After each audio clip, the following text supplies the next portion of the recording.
policiales que están establecidos, como por ejemplo el gobierno de Santa Cruz en un momento determinado, con el gobierno de La Rioja que legaliza determinadas conductas, con la aceptación de la explotación de trabajadores que son traídos de países limítrofes ante la vista y paciencia de las autoridades migratorias, con la vista y paciencia de las autoridades laborales, yo creo que podemos afirmar, sin temor a equivocarnos, que estamos frente a un ataque sistemático contra un sector vulnerable de la población civil que no tiene protección por parte del Estado.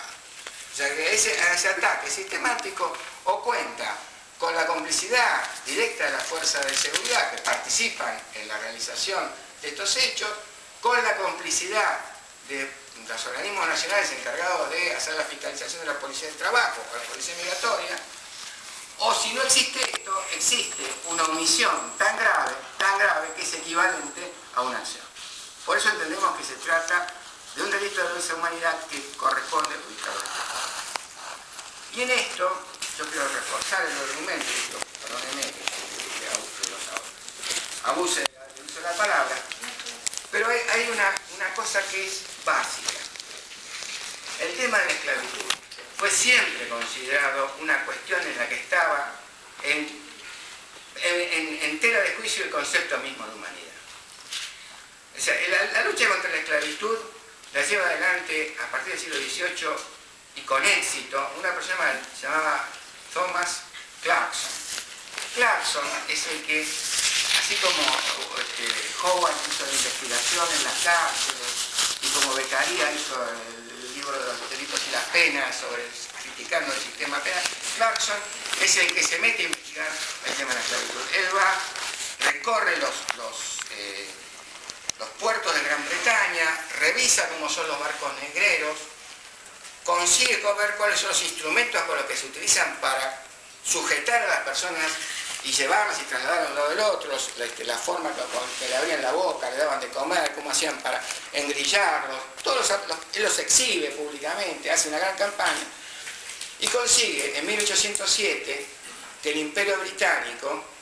prohíba la trata de negros. O sea, en todo el Imperio Británico se prohíbe la compra-venta de esclavos y su traslado en barcos.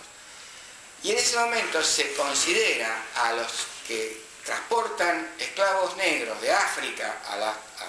a otras colonias como piratas. De ahí es cuando los barcos de guerra realizan las inspecciones de los barcos negreros y si lo enganchaban a uno transportando esclavos, lo colgaban como pirata. O sea, se consideraba que era un crimen de esas características, un crimen internacional. En 1830 se hace el tratado donde se plantea la abolición de la esclavitud en el Imperio Británico, asisten a eso los norteamericanos, van los grupos feministas, es una convención que se hace en Freemason Hall, en Gran Bretaña, y van de todas partes del mundo y ahí es donde empieza a gestarse la idea de la abolición de la esclavitud general, pensándola como crimen de lesa humanidad, como crimen que afecta a la humanidad en su conjunto, como un delito internacional, como un delito que permite la inspección de los barcos, por los barcos de guerra, como si fueran los barcos piratas. O sea, actúan las marinas como policía internacional. O sea que esta línea de pensamiento se va a continuar después en Naciones Unidas, en lo que va a ser la Declaración Universal de Derechos Humanos, la Carta Internacional de Derechos Humanos, lo que pasa en América Latina, con